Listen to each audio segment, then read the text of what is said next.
Já comprou todas as prendas de Natal? Lembrou-se da sua? Estamos a oferecer 40 passes anuais da Zone e um deles pode ser seu. Assine hoje até 55% de desconto e habilite-se a ganhar. Tudo em observador.pt. 4 da tarde.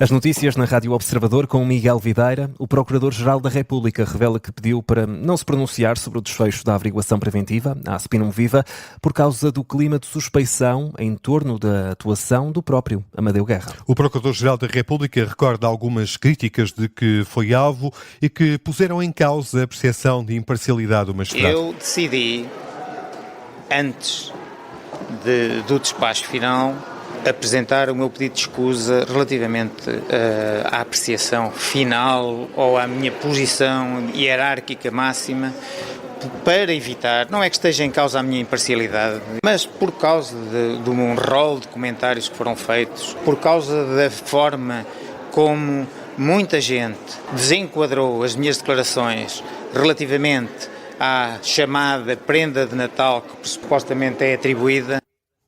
Uma referência de Amadeu Guerra à declaração que o Procurador-Geral da República fez há algumas semanas, dando conta de que haveria conclusões relativamente a esta averiguação preventiva no Natal ou antes mesmo da quadra natalícia. Nesta declaração, na Assembleia da República, à margem da entrega de prémios de direitos humanos, o Procurador-Geral rejeitou também a acusação ontem feita pelo Primeiro-Ministro, segundo a qual o Ministério Público, com esta averiguação preventiva, ultrapassou limites. O Dr. Montenegro disse aquilo que entende dizer. Não me incumbe a mim fazer comentários acerca das suas declarações. Nós não fomos além.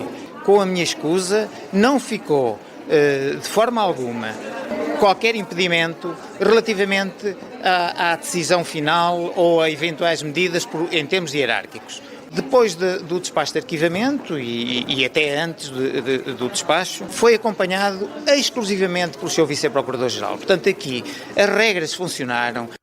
Amadeu Guerra, o Procurador-Geral da República, e a reação a essa declaração e afirmação feita por Luís Montenegro, segundo a qual o Ministério Público ultrapassou limites com esta averiguação preventiva. O Presidente da República considera que o arquivamento da averiguação preventiva à Spinum Viva é a justiça a funcionar. Marcelo Rebelo de Sousa não se quis alongar em comentários, diz apenas que o Ministério Público tomou a decisão que tinha a tomar e, portanto, está tomada. Eu não vou qualificar, eu digo só que a democracia precisa de uma justiça forte. Uma justiça forte é uma justiça que deve, eu tenho dito várias vezes, ser o mais rápida possível, mas a rapidez depende de muitos fatores, em matéria de investigação e em matéria de funcionamento dos tribunais e, portanto, aqui o que aconteceu foi que, envolvidos não sei quantos meses, houve uma decisão. Essa decisão pôs termo a um determinado processo em condições específicas. Aconteceu. Se quiserem, é a justiça a funcionar. Diz Marcelo Rebelo de Sousa, a declaração na Citadela de Cascais, à margem do encontro anual do Conselho de Diáspora Portuguesa. O antigo secretário-geral do PS, Pedro Nuno Santos, defende que, apesar da decisão de arquivamento, o Luís Montenegro não tem idoneidade para desempenhar o cargo de primeiro-ministro. E acusa o Luís Montenegro de desfaçatez ao criticar o Ministério Público. Pedro Nuno Santos diz que Montenegro deve estar agradecido ao Procurador-Geral da República por não ter aberto um inquérito formal e acrescenta que, por muito menos, há muitas pessoas com inquérito às costas. O antigo secretário-geral socialista, que perdeu as eleições para Luís Montenegro, continua a críticas ao dizer que a opacidade vai continuar com a decisão de proibir o acesso ao processo e conclui que, com o que se sabe, Luís Montenegro não tem condições e idoneidade para ser primeiro-ministro. Sobre as eleições legislativas que decorreram na sequência deste caso e que levaram à admissão de Pedro Nuno Santos, o antigo secretário-geral do PS diz que não foi o Partido Socialista que quis ir a votos e que Montenegro, sim, pretendeu fugir a uma comissão parlamentar de inquérito. Nesta edição já demos conta das críticas de Luís Montenegro ao Ministério Público pela forma como conduziu a averiguação preventiva à Spinum Viva. Henrique Gouveia Melo não gostou. Sim, e disse mesmo, deu conta durante uma ação de campanha esta quinta-feira. O Primeiro-Ministro não devia ter dito, na minha muito modesta opinião, é que o Ministério Público foi longe demais. Poderia ter dito, eventualmente, é que demorou tempo demais. São coisas diferentes. Não podemos demorar muito tempo a investigar e a esclarecer assuntos que afetam a vida política portuguesa, porque ao afetar a vida política portuguesa, de alguma forma condiciona a nossa própria democracia. No passado muito recente, mudaram até o governo. O Almirante pronunciou-se também sobre as dúvidas em torno da empresa familiar de Marques Mendes para dizer que ninguém deve chegar a Belém com dúvidas por esclarecer. O que é que eu acho que deve haver um esclarecimento? Para que não paire a dúvida. Nós devemos evitar que um presidente seja eleito com uma dúvida que depois arrasta para dentro da presidência. Isso deve ser uma coisa que devemos evitar. E, portanto, eu julgo que o Dr. Luís Marques Mendes, com a sua experiência e a sua capacidade de analisar também o sistema político, perceberá que essa dúvida o pode prejudicar verdadeiramente. É isso que disse Henrique Gouveia e Melo a propósito da empresa familiar de Luís Marques Mendes, entretanto dissolvida. Sobre este caso, Miguel, também falou hoje António José Seguro. O candidato a presidencial que foi convidado desta manhã do Sob Escuta da Rádio Observador, a questionado sobre o caso e sem mencionar o nome de Marques Mendes, António José Seguro limita-se a defender a separação total entre política e negócios, a bem da ética. Essa clareza tem que existir e tem que haver coisas muito nítidas, quer dizer, tem que haver uma separação. Se eu estiver, se eu estiver na vida política, ou se tiver alguma intervenção na vida política e agir como representante de um homem de negócios, ou de um investimento, ou de um projeto, e for bater à porta de um ministério, ou de um gabinete, ou de um serviço público, fazendo valer uma situação, uma rede de contactos, do meu ponto de vista, isso pode ser legal, mas não é ético. Não é ético. E, portanto, é esta ética que eu sempre apliquei na minha vida e que trago para a vida pública. A descrição que está a fazer encaixa como uma luva nas suspeitas que existem em relação a Luís Marques Mendes. Daí a clareza que lhe estamos a pedir. Está a falar de Luís Marques Mendes? O que eu estou a falar é de princípios. Sem falar nunca em Luís Marques Mendes. António José Seguro, nesta entrevista à Rádio Observador, foi também confrontado com a acusação de Henrique Gouveia e Melo de que há candidatos na corrida a Belém que pertencem à maçonaria. Questionado de forma direta, António José Seguro diz que não é maçom.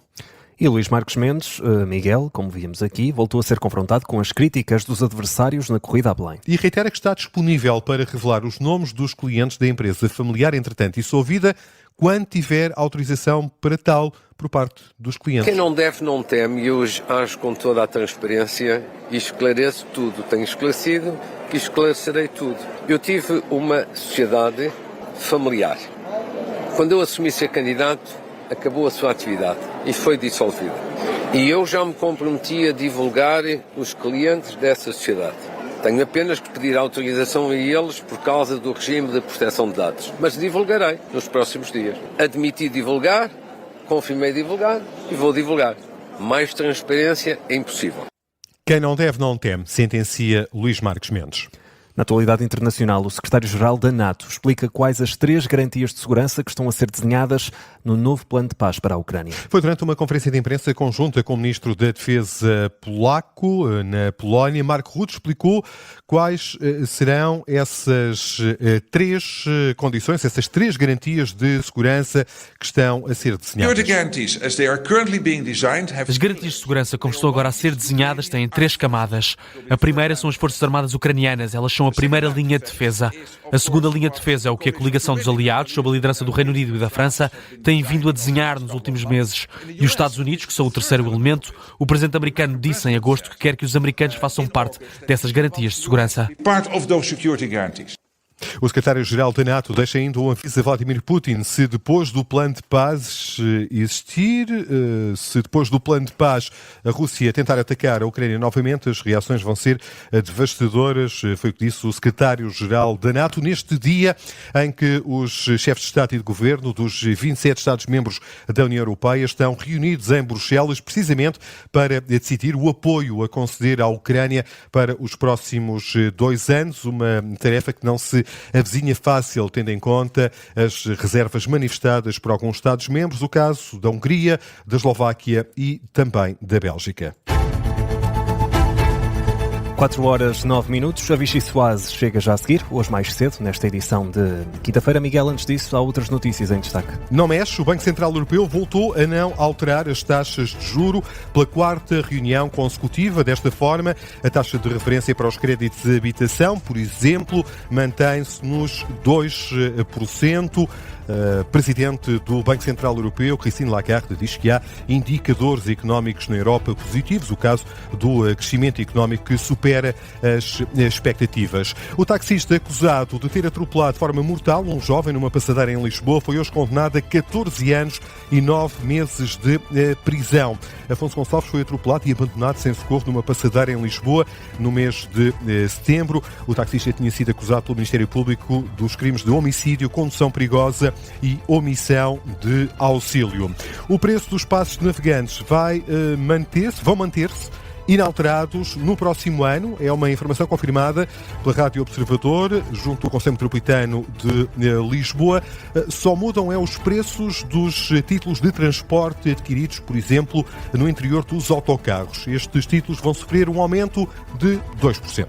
Ponto final na edição das 4 com o Miguel Videira. Deixe-se ficar com a Rádio Observador. A Vichy Soase chega mais cedo esta quinta-feira. É já a seguir.